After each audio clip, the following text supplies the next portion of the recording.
وظیفہ آپ کے ساتھ شیئر کرنے جا رہا ہوں۔ یہ وظیفہ سورہ اخلاص کا بہت ہی خاص وظیفہ ہے۔ اس عمل کو آپ پورے یقین کے ساتھ کریں، انشاءاللہ آپ کو اس کا فائدہ ضرور ہوگا۔ سورہ اخلاص کی فضیلت۔ سورہ اخلاص کو قرآن پاک میں ایک خاص اہمیت حاصل ہے۔ اس سورت میں اللہ کی ذات کا تعارف ہے۔ حدیث شریف میں ہے کہ جو شخص 3 مرتبہ سورہ اخلاص پڑھ لیا ہے اسے ایک قرآن پاک پڑھنے کے برابر ثواب ملتا ہے۔ اتنی بڑی فضیلت ہے سورہ اخلاص کی۔ اس سورت مبارکہ کو دن میں کم از کم 3 مرتبہ لازمی پڑھ لیا کریں۔ وظیفہ پڑھنے کا طریقہ۔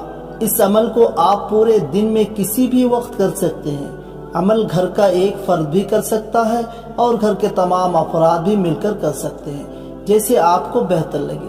آپ اسی طریقہ سے عمل کر سکتے ہیں۔ عمل آپ نے کرنا کس طریقہ سے ہے؟ آپ نے باوضو ایک جگہ بیٹھ کر اپنا مقصد، اپنی حاجت کو اپنے